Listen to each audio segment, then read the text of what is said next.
Thank you for listening to Footnotes, a Fellowship Mosaic podcast. This is a space for us to dig deeper into Scripture, what is happening in our community and culture, and continue the conversations we start on Saturday nights. We're excited to have you join us as we pursue truth, holiness, and redemption together.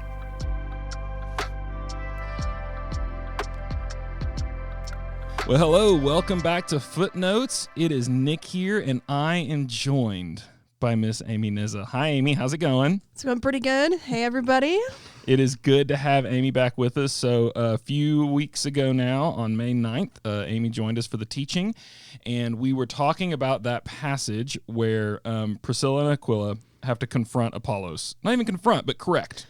To correct some things that were lacking in his theology. And we brought you in because of your, we talked about kind of your unique training in both ministry, from years of serving in ministry staff here at Fellowship, and as a licensed therapist and doing therapy, and me getting to watch you handle these spaces of correction and growth, and you just have a real insight on how people change and how people grow, and that's what you're all about, is healing and growth and helping people in that journey. And so we wanted to get you into Footnotes to have some follow-up conversations that we're a month behind in having. So thanks for being here. Really glad you're hanging out with us. I'm honored to be here. Okay, tell us a little bit more for people about your family, where you guys are in life, just what's going on in Nizza world. Yes, yeah. So my husband and I live in Northeast Rogers. Shout out Northeast. And we've been married about 3 years. We're expecting our first baby soon, end of August. So exciting.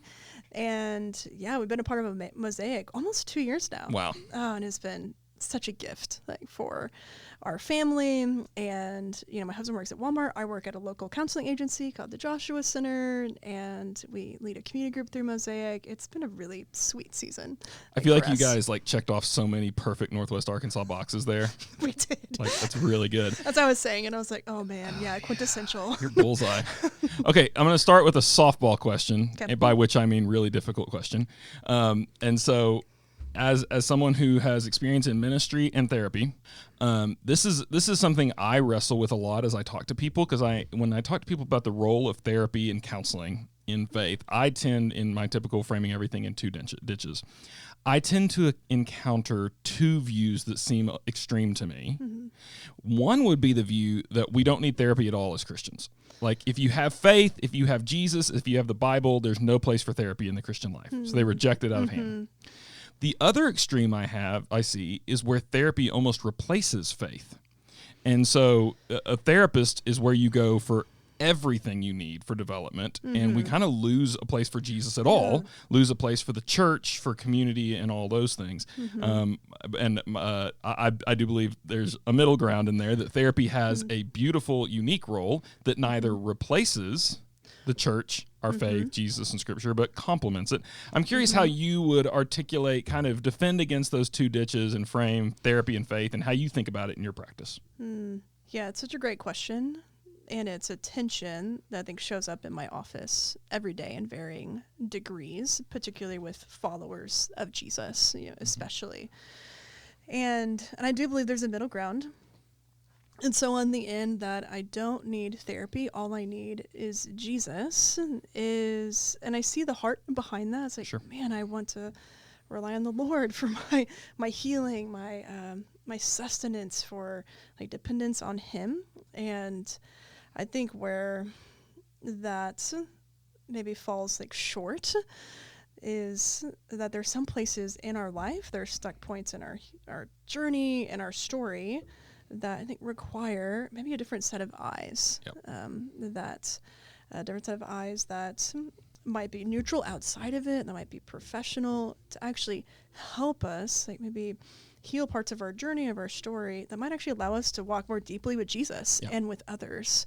And so I think if we push against it, I only need Jesus, I also don't see Jesus model that, per se. Yeah. I know that we're not professional counselors in the ancient Near East, sure. Per se, but I just want to go back to the model of Jesus, that He Himself as God, He had friends, He had, a family, that He had people around. It was not just Him and God the Father. He had other people that were supporting Him through that process. And I know I'm not trying to compare us to Jesus. But we are following Him, we're imitating Him. Right, yes, yeah, we're imitating Him, and man, so I think to say then, all I need is him and no one else to help me along in my journey as I heal and grow and become formed more in the likeness of Jesus, which includes healing really maybe dark or hard or heavy parts of my story to say I don't need others. Yeah.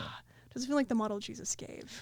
And I would compare it. I think there's lots of disciplines of learning that we have that I would say they don't replace Jesus. They actually help us to apply Jesus to our life. So for me, like one of those really important ones is like I have studied communication. Like how do I write clearly? How do I think clearly? It's not that rhetoric and communication replaces the gospel. Mm-hmm. It's that trying to understand how to express a thought clearly serves me in communicating the gospel. Yes. And I would imagine that in therapy for a believer, there are a lot of roadblocks to the gospel hitting people in where it needs to hit them. Yes. And so I'd imagine in a lot of ways, you're using these great insights that we've gleaned over the last several decades in this discipline really to like open up space for that healing to take place. Yeah, so it's a complement rather than a competition. Yeah, it's a great way to put it. And some of my favorite moments in the counseling room are with followers of Jesus that may say things to me on the onset of, I can't bring that to Jesus because he has too much on his plate, or it's because I'm not trusting enough, or I'm not praying enough. And then when we get kind of underneath that, to like the hurt or the wound that's there, and for them to experience Jesus in that place, it actually expands their love for Jesus. Yeah. And for him to give a different message than what they have received there before is so, it's like life, it's actually life-changing, like for people.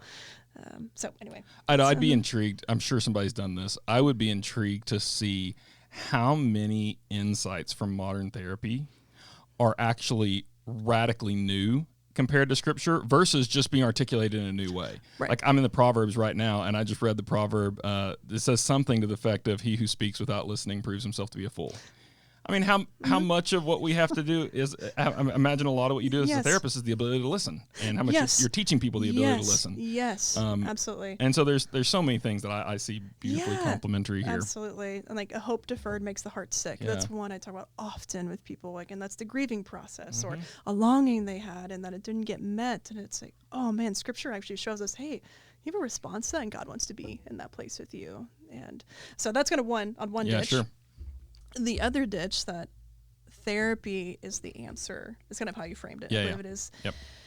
Yeah, we've talked about that a lot in my counseling practice and agency, and there's even been some articles in the past 2 years, like one by the New York Times, that said therapists are the new priest.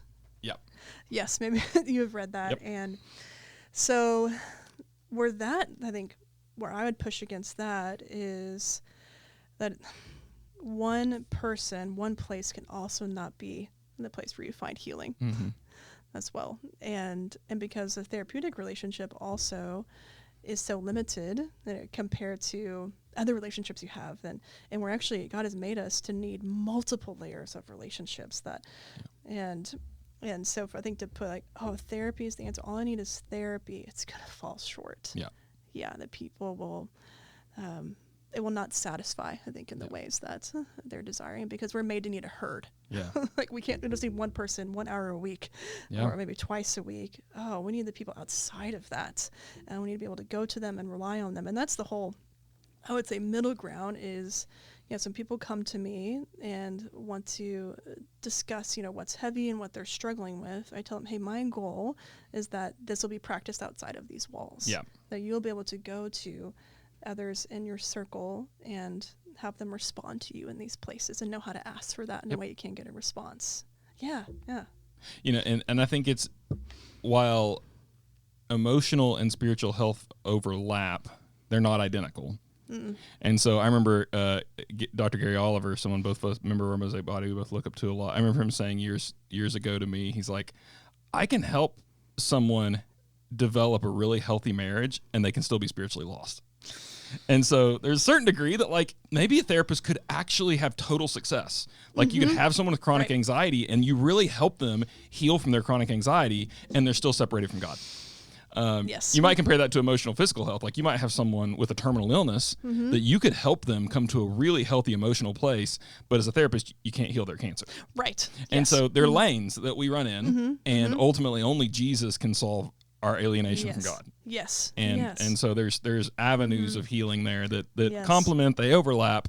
But yeah, so we're big fans of therapy in the Roland household, and have experienced a lot of healing through that avenue. So I'm thankful for the work you and many others in our body do. So one of the things that we do, kind of the main thing we do in this Footnotes podcast, it's called Footnotes because the idea is, what are those ideas that we really wanted to talk about, but they didn't make it in the main body of the text, or in this scenario, didn't make it in the sermon. Right. And so you and I, as we were prepping for this night, we had a shared document we were throwing ideas into. And so there were a couple of things that were in the original document that hit the cutting room floor before Saturday night because we were trying to get under time. So I visit some of those ideas. And one of them that you talked about that was a metaphor for the process of healing that's was really powerful for you, and I found really, really beautiful and intriguing, was the idea of the river. Can you tell us about that image and what that means to you? Yeah, for sure. And I need to give credit where credit's due. This is a Ryan Reyna original. He's my boss at the Joshua Center, and a very, very wise man. So this idea of the river, I think it is both helpful for the one who's on the healing journey and then the one who is trying to help someone along the healing journey. So this acronym that he would use, it's called AIM, already in motion. So AIM. And if you think about everyone's life with God, think about it as a river. And the river is always flowing, and God is the one directing it, and guiding it, regardless if they are in communion, like with God or not. Like God has created all people and is guiding all things. And so for us, we are joining people in that hard, maybe conversation, or in that moment of pain, wherever we're meeting them, we're joining them in a certain part of the river. We are joining them in the river that's already in motion, that God has been working in and guiding. And so as we join them in this specific part of the river, we get to ask God questions like, God, what is my role in this part of the river? Like, what is, how do you want me to respond? What is my role? What is it that this person needs at this point in the river? And also, like, when do I get out of the river? I also get out of the river at some point as well. And it continues going. And God is continuing the river, even if we're not in the river. So I think that's pretty vague, but I think how that helps me is like, oh, I'm not in charge of the whole river. Yes. Like, I am not in charge of making sure it flows and making sure it goes a certain way. My role is like, hey, God, where am I meeting this person in their story? Yep. And how am I joining you in what you're already doing in their life for me, like this hour I have with them? Or maybe it's if you're thinking about ministry, for these 2 hours in community group, where, God, are my people coming in from their river, and how am I joining you in that? And then how do I release them to continue on the river? And I find that to be really freeing. Like, I may not see the end of the river. Actually, I probably won't for most people. I won't see the next stage, but man, God is calling me to be faithful for that time that he's calling me to get into that river. And so maybe for the corrective conversation context, you could see that as, hey, I'm getting in the river for this particular season of that person's life. Like, that's what Priscilla and Aquila did with Apollos. They jumped in with, like, here's where we're at in the river. And God is asking us to help grow him and challenge him and shape him in order that he can look more like Christ and help him proclaim Jesus more clearly to others. And then we're going to get out, and he's going to go on to the next town, and we're going to trust God's going to continue. So that already in motion framework really has helped me and brought a lot of freedom to my heart, where I want to be in control and fix all things. It's powerful in a couple of directions to me. I mean, one thing that reminds me of Dr. Mark Yarhouse, who is a therapist he works a lot in matters of sexuality, and he tells the story. He says, because he speaks publicly on these issues a lot, he will regularly give a talk and have someone come to the front of the room afterwards and say, so are you telling me in my situation I should do X? And it's always like a gotcha question. And he has an answer that I think is so good, and it speaks to that river analogy, because he says, you know what? It sounds to me like I'm entering your story in chapter 10, and I think it would be irresponsible for me to answer unless we have time for you to sit down with me and tell me chapters 1 to 9. And he recognizes, so good. and that's such a disarming thing when somebody's coming at you with that hard question. Yes. To be able to go, man, you know what? It would be dishonoring of me to jump into this river with kind of an arrogant, I have all the answers, when I don't know what's come before. Right. Yeah. The other side that you pointed to well, which is the trusting that I only have a window here and I can't take responsibility for everything. It reminds me, so my wife Cassie for years taught voice. And one of the things she would regularly talk about, she would get a voice student and, she's very well trained. She could like hear someone, she'd just say, sing something, that's always her first thing. Like, let's hear you sing a little bit. And she will recognize like 23 things that need to be worked on. And she is wise and discerning enough to know, that would destroy someone. Right. And so she always goes, I'm going to pick one thing that is going to be the most helpful thing for where this person is today. And we're going to work on that growth. And maybe they'll work with her for 5 years and she can work through all 23. Or maybe she gets 3 months with them. And she's going to try to work on 1 or 2 things that's really going to help him grow. And I hear that you're saying in confronting, challenging, correcting people, that's kind of what we're doing with the AIM idea is I don't have to manage the whole river of their life. Right. There might be a season that God's asked me to step into this thing. Like I don't have to correct everything that came before, what's coming after. It's right here in this moment. Where does God have them? And how do I step in where they're at right now? How do you discern that, and maybe in therapy, but also just in life, how do you discern what those things are the Lord might be calling you into in someone? Like if you can see, you might see a lot, and you might go, oh, okay, here's a lot of things I could speak into, but nah, those things aren't for now. But maybe this one is. What is that process like for you, and what are some of the things you're listening for or looking for as you're trying to step into those spaces with people? That's a great question. So let me on the fly. Yeah. I'm throwing a curveball at you here. This is good. Well, I think part of it, honestly, and I'm not trying to play like the overly spiritual card here, but is like, how am I with the Spirit working in me? Like, can I discern where the Spirit is asking me to grow and seeing areas that He might want me to focus on? Yeah. I think that's the first step. If I'm not allowing the Spirit access to my own soul, I think I'm going to miss how He's working other people's souls. Yeah. So, but then towards others, part of it for me is that I go slow. Yeah. Right. I want to assess over time, hey, is this a pattern? Is this something that I'm seeing as I'm close to them and maybe an intimate relationship with them, like friend or spouse or maybe coworker, but but I want to go slow in that process. And then I'm looking for maybe patterns. Yeah. Yeah, like something that is repeated. Yep. And if it's repeated and I'm noticing, then what's the ripple effect of that on their life, on others, maybe on me? Maybe I need to eventually come up, hey, here's how this impacts me. And so then once I maybe identify, hey, this thing keeps coming to the surface. Yep. This particular thing I'm noticing. There's so many things it could be, right? Yeah. And then with the Lord, how do I approach them in that gentle yet truthful way? Yeah. So that's kind of my 4-step process. That's really good. How's my own heart go slow? What's repeated? Yeah. And then what's coming to the surface? Yeah. Yeah. And then how do I approach in that gentle and loving way? That's really good. And for me, a question I'm regularly asking is, I will in any setting be talking to someone, and I will like hear something, I will have my answer ready, and then I'll have this little catch, and I will go. I'll actually usually I feel it in my body language. I'll lean forward, and then I'll sit back, and I'll ask, how can I help you best right now?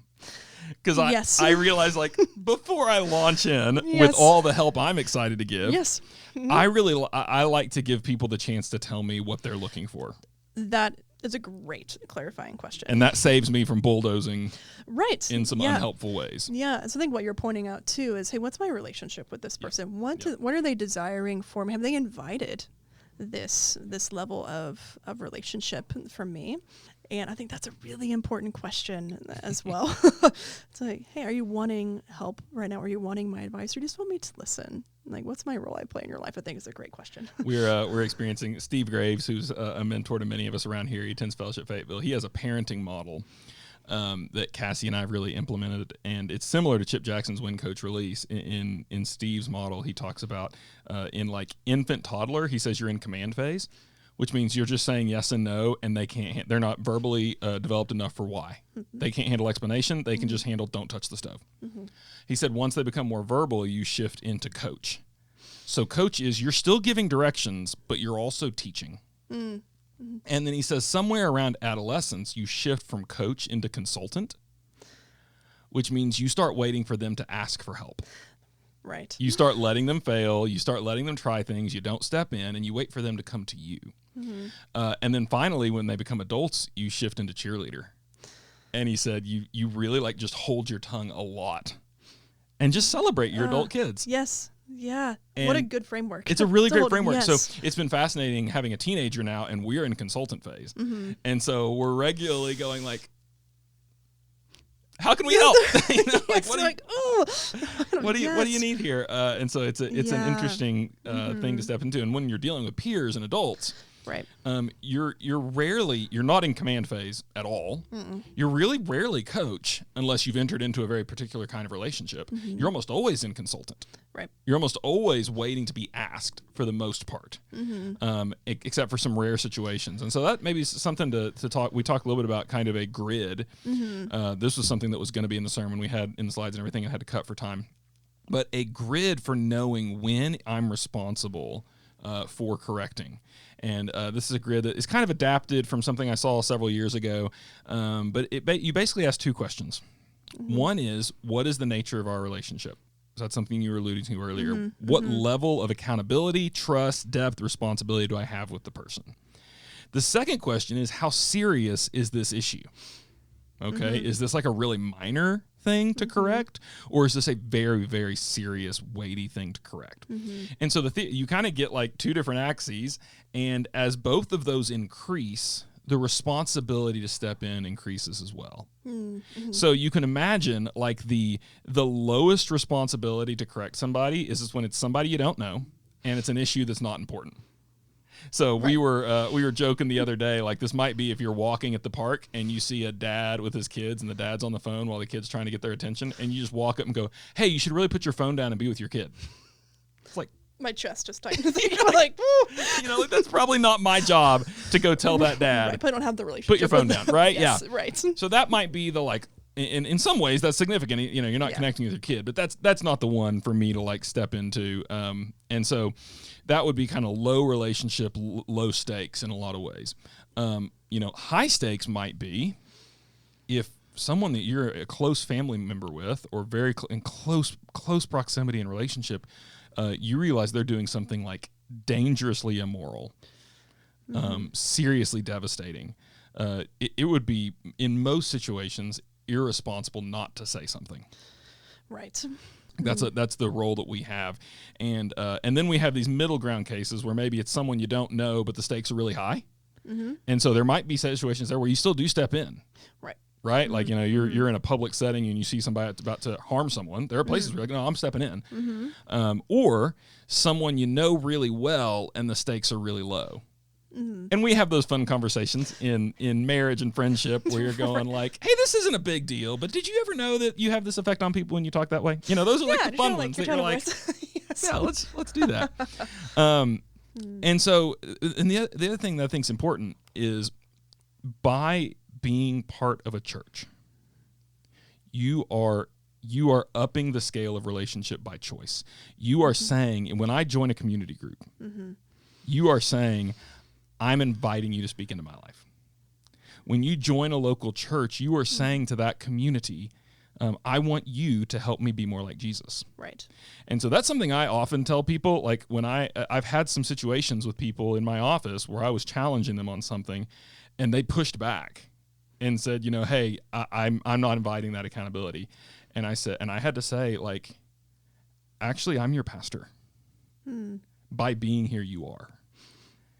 And so, and those are uncomfortable conversations. Right. Yes. But that is part of the nature of the relationship of being in the body of Christ. Right. So we're going to the family of God, that we're inviting that. Yeah. So what like when we start thinking through like applying this in the workplace, and those kind of in workplace, family, wherever it might be, any just broad tips that you would give for people as they're trying to figure out how to step into those hard conversations, weighing those, how big of an issue is it, how much trust do I have, any kind of closing thoughts that you would give people on how to step into those situations? Yeah, I think the more awareness or understanding that you have of what's happening internally inside of you, whenever you're seeing someone struggle, or you hear that tone of voice, or you see that thing happen, to know, oh, what's happening in me, I think is a huge part of if that conversation is going to go well or not, or even if you decide to have that conversation. So it could be a coworker, it could be a friend, could be a spouse, and so to be aware of, how does that impact me? Can I drill in a little bit there? Because I think that's something that I think many people, that might be a new thought. Yeah, okay. Because they might assume, oh, I'm kind of a neutral observer. And they might not be aware that anything's happening in them. So what might that, I mean, I can give some examples in me. I give some examples for me too. So like I regularly will find myself seeing somebody else do something that actually triggers a lot of insecurity in me. And in my insecurity, I feel like I need to tell them to stop doing what they're doing. Yes. Or I need to challenge what they're doing because they're making me feel less than in some way. Right. And what they're doing really might be unhelpful, but I will bring an extra level of energy, conflict, and lack of discernment because I'm feeling all kinds of insecurity, fear, whatever. Right. I don't know. So any other thoughts on just how you people might grow in that awareness of, oh, what I'm feeling inside does affect my ability to step into conflict. The biggest thing, I'm actually taking this from a fellow Mosaic other counselor, Dusty Good, and because I was talking through this with him, and he would say a huge practical thing is pause. And when you notice, oh, I wanted to fix that, or oh, I didn't like what just happened, is pause and notice what just happened in me. Yeah. Did I feel annoyed? Was I sad? Was I frustrated? Even, and this might be a new question to think about too, where did I feel that in my body? How did my body tell me I didn't like that? You know, God has given us incredible bodies to make us alert of, hey, something happened. And to pause, I think honestly building that muscle of pausing and being aware of ourselves and noticing, okay, what did that trigger in me? Was it an insecurity? Or was it, oh, I'm so... it's hard for me to see people like my kids sad, or hard for me to see them upset. So my move is to go and fix it, and I offer positives or the at least. It's like, oh, like what's happening to you in that moment? Yeah. Like, is that, so you're trying to bring them out of the sadness, but what is that communicating to them? Yeah. Is it more about, hey, you don't want to be in that sadness? Or you're trying to meet them in there. That's just kind of like an example. Yeah. But I think the pause and practicing that as many times as you can before answering and before sharing what actually might be really helpful. Yeah.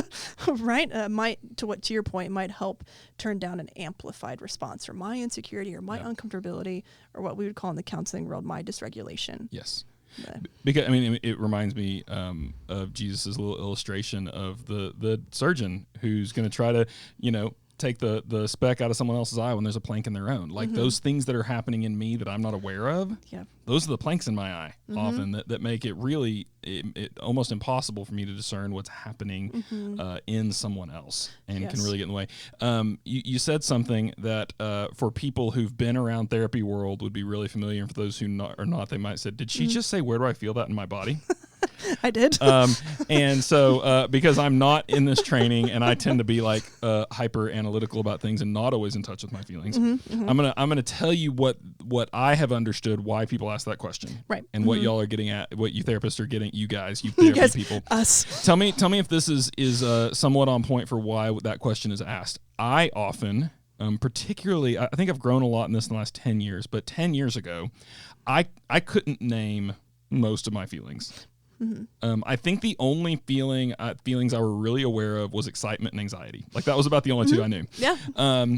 And so because I really didn't understand my own emotions, really a lot of that question for me was helping to learn to label things. So oftentimes I might not have a word for an emotion, but I could feel my heart racing. Yes. Or I might not have a word for emotion, but I could feel my neck and shoulders started cramping. Right. And so oftentimes for me, that where do you feel this in your body?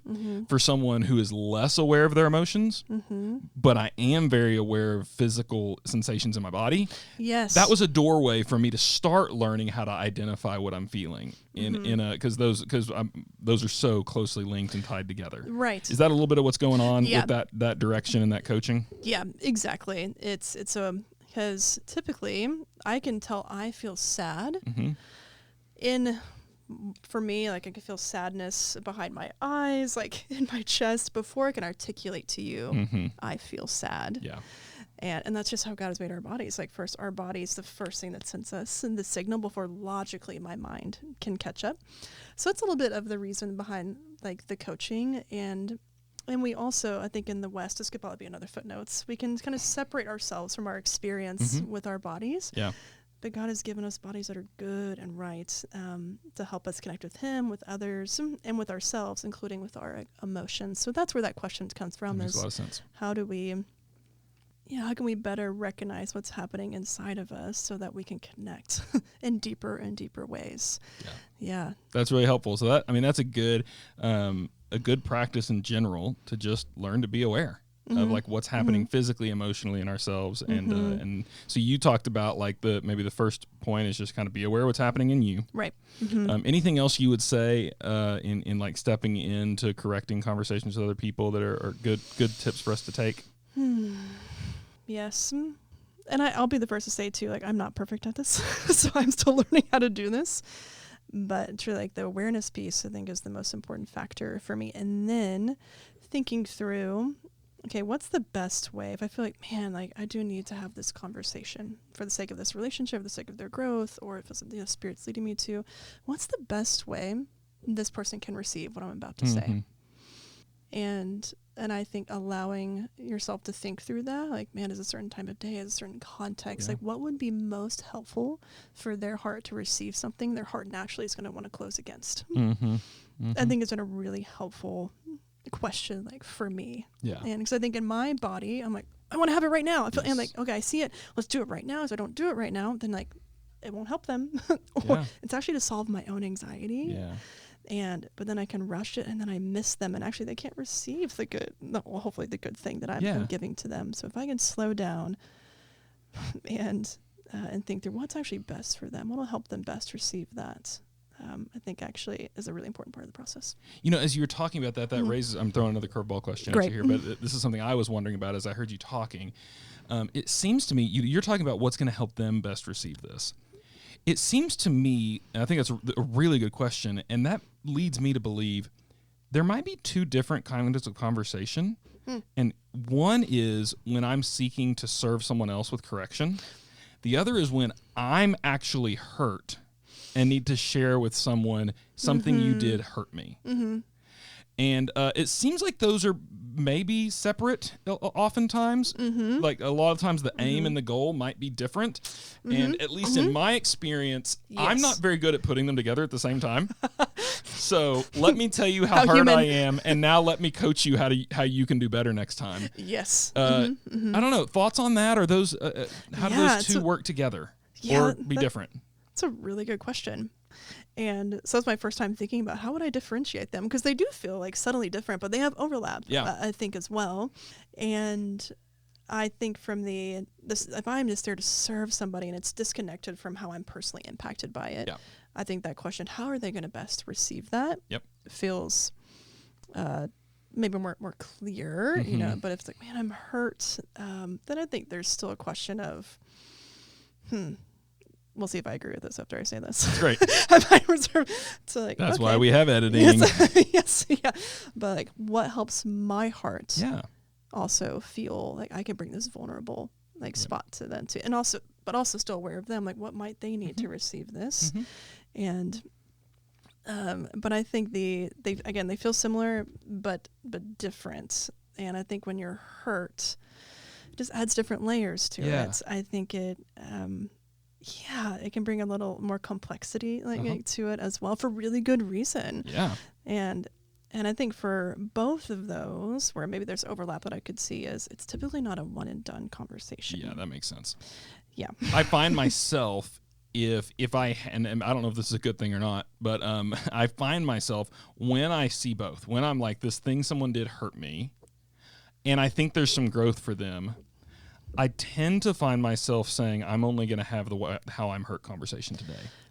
I find myself going, I don't think it's going to be helpful today for me to make suggestions for them. Mm-hmm. I think today I'm just going to leave it at, hey, when you did this thing, it hurt me. Mm-hmm. And I don't need to offer them any coaching today because I don't know that while I'm voicing the hurt, maybe this is just that I can't differentiate well enough, but usually I'm going, while I'm voicing the hurt, I don't know if I'm in the place to offer correction. So I usually what I've done in the past is if I recognize I'm not there, mm-hmm. and they do have the awareness to go, hey, tell me how I can do that differently next time. Mm-hmm. Oftentimes I'll go, can we have a second conversation? Yes. I think it'd be good to revisit that, and I really appreciate that you would ask that question. That's very loving of you to ask that question. Mm-hmm. Maybe we could have a second conversation, where I can maybe think through some of those things. But at least in me, I'm not usually ready to do both in the same conversation. That's just, right. I don't know, maybe that's just I think that's very human of you. Emotional breath of a teaspoon. But yes, but I think you articulated well the practicals yep. of what I was trying to communicate is, I think those need to be two separate conversations. And it's okay to ask for that too. Yep. Like even if maybe they don't offer like what you're saying, like, hey, can we have a follow-up conversation on how we can maybe do this differently in the future? And I think that's a really good thing like to ask for. Because there are times that people aren't interested in growing. Right. I've had that conversation where I said, hey, you did this thing and that hurt me. And they went, oh, weird. Okay. Well, sorry that hurt. And I'm like, this conversation's not going anywhere. I was like, cool, yes. we talked, we're good. Yes. That's as far as this road's going. So. And that gets into whole layers of relationships. Yes. So, but also in that example, like that was the kind of relationship where I could let it go. I wasn't day to day with that person enough. Like if that conversation happened in marriage, I probably need to say, hey, let's revisit that. I probably couldn't leave it there. Yes. Yep. And that's where the depth of relationship.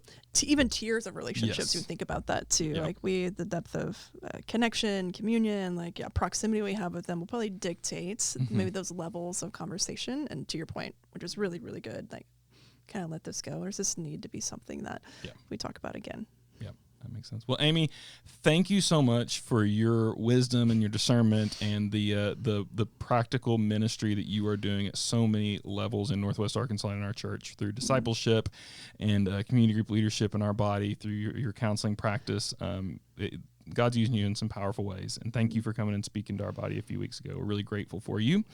And to the people of Mosaic, thanks for listening to Footnotes. We'll see you next time.